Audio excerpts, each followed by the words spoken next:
নমস্কার বন্ধুরা, কেমন আছেন সবাই? আশা করি সবাই ভালো আছেন। তো আমি আজ কুমড়ো শাক রান্না করছি।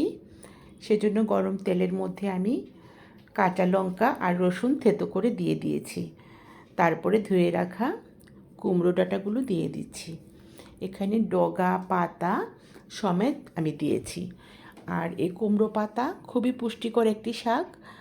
আমার যখন একবার ডেঙ্গু জ্বর হয়েছিল, তখন আমার প্লাটিলেট কমে একেবারে 20,000-এ নেমে গিয়েছিল।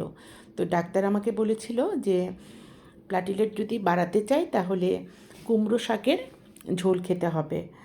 তো তখন পাওয়া যাচ্ছিল না, অনেক খোঁজার পরে পেয়েছি।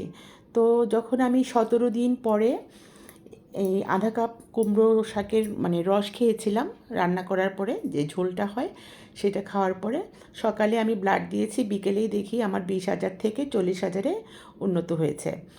তো সেই থেকে কিন্তু কুমড়ো ডাঁটা আমার ভীষণ প্রিয়, এবং যাদের এই জ্বর আসে আমি তাদেরকে সবাইকে এটা সাজেস্ট করি যে খাওয়ার জন্য।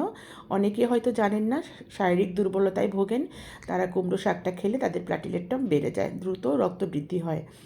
তো আমি কিন্তু প্রায় এটা রান্না করি, চোখে পড়লেই আমি নিয়ে আসি। তো ফাইনাল লুকটা দেখুন, আমার রান্না হয়ে গেছে। ভালো লাগলে সবাই খাবেন, আর অবশ্যই এটাতে ঔষধি গুণ বিদ্যমান।